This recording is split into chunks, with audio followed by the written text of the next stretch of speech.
Olá, pessoal. Espero que vocês estejam bem, espero que vocês estejam saudáveis. Bom, quem viu o vídeo anterior sabe quem eu sou a professora Andrea, de História. Vou ficar com vocês em História 1, tá? Então, qual é o tema da nossa aula hoje? Hoje nós vamos ver a Revolução Cubana. Então, o que é a Revolução Cubana? Que movimento é esse, né, que vai ser tão repercutido e que vai definir aí Cuba como um exemplo de política tão diferenciada dentro das Américas, tá? Então vamos lá. Cuba é atualmente talvez o último resquício, né, do Estado socialista na América. E como é que isso aconteceu? Para a gente entender isso, a gente precisa voltar um pouco e entender como Cuba estava no período da Revolução, mas talvez voltar um pouco mais para pensar qual era a política, né, qual Cuba era submetida. Então vamos lá. Cuba até 1898 foi colônia da Espanha e só teve a sua liberdade reconhecida pela Espanha a partir de 1902, tá? Então Cuba já dava os indícios de revolta com a Espanha, em relação à Espanha, em relação à sua política colonial, né, que era semelhante à política colonial, por exemplo, vivenciada em outros estados brasileiros, né, em outros estados americanos, em outros países americanos, tá? Então, como foi que Cuba conseguiu essa independência? Ela só conseguiu quando os Estados Unidos entrou em confronto com a Espanha e ofertou a Cuba o seu apoio militar. Então, Cuba passou a receber o apoio militar norte-americano, fortaleceu o seu exército e possibilitou a retirada dos espanhóis da sua região. Mas qual foi a consequência disso? Qual foi a consequência dessa ajuda, tá? Primeiro,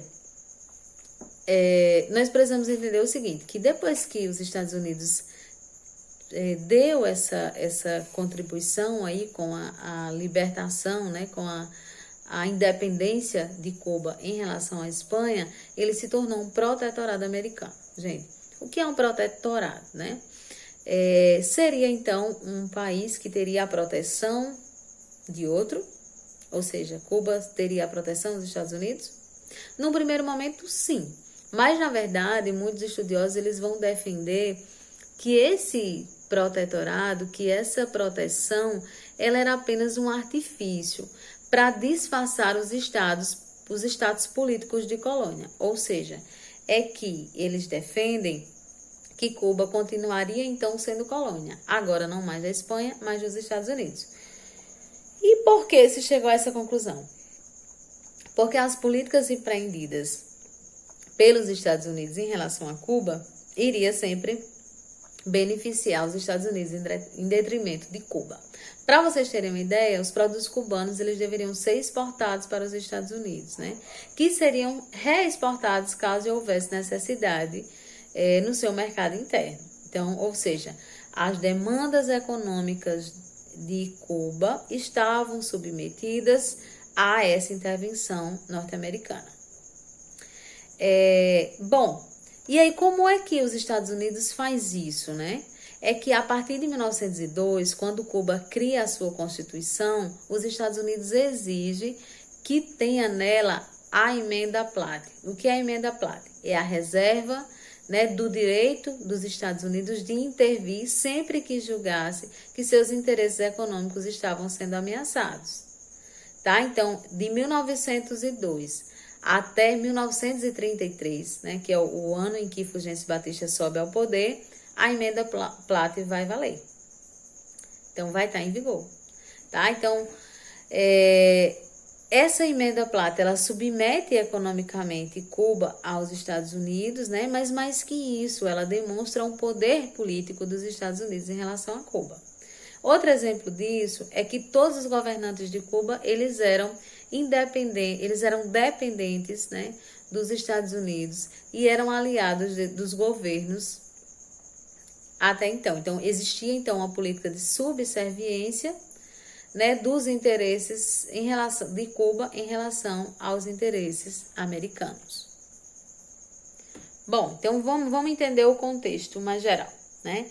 Em 1933, Fulgêncio Batista sobe ao poder, né? Quem era Fulgêncio Batista? Né? Por que ele subiu ao poder? Ele começou a favorecer os negócios americanos, né? E ele mantinha uma estreita relação com os Estados Unidos. Então, já que ele era parceiro ali, em 1934, a emenda Platt foi suspensa por Roosevelt a partir dessa política aí da boa vizinhança, né? E dessa boa relação que Fulgêncio Batista tinha em relação aos Estados Unidos. Então, Fulgêncio Batista controlou as Forças Armadas e ficou de 1933 a 1940, né? Quando elegeu-se ao poder, né? De 1940 a 1944, foi criada uma Constituição, né? Essa Constituição, né, vigorou essa Constituição, que era considerada uma Constituição bem avançada para a época. E aí, isso ainda dentro do governo de Fulgêncio Batista, né? Ainda no seu governo foi, aos poucos, se formulando essa Constituição. Mas depois disso, né, Fulgêncio Batista foi morar nos Estados Unidos e retorna depois em 1952. Né? Ele se submete à eleição e, apesar de perder, ele dá um novo golpe de Estado e toma o poder. Gente, então perceba, né? Fulgêncio Batista, ele era um militar, tá? E aí ele ficou de 1940 a 1944 como presidente eleito, tá? Só que depois ele sai, vai para os Estados Unidos e volta depois para dar o golpe. E aí ele dá o golpe de 52, fica no poder até 1959, quando é derrubado pela Revolução Cubana.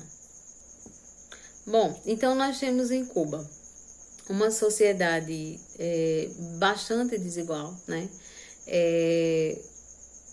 Que sofria de vários problemas sociais e convivia com o luxo e a riqueza de vários grupos, principalmente de grupos estrangeiros, né? Então, Cuba era considerada a Miami da América, sim. Então, era um lugar, de fato, um refúgio para grupos muito ricos, né? Para a máfia, por exemplo. Em contrapartida, o povo era extremamente explorado e sofria as consequências dessa desigualdade social e de ser o protetorado norte-americano, ou seja, de ter a sua mão de obra tomada, de ter essa política econômica que beneficiava os Estados Unidos em detrimento de Cuba, tá? Então, é nesse cenário que vai se organizar a guerrilha que vai derrubar Fulgêncio Batista do poder.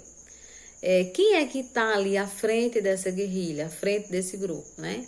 Os principais líderes são Fidel Castro, Camilo Cienfuegos e Ernesto Che Guevara, né? São nomes bastante conhecidos dentro desse processo revolucionário.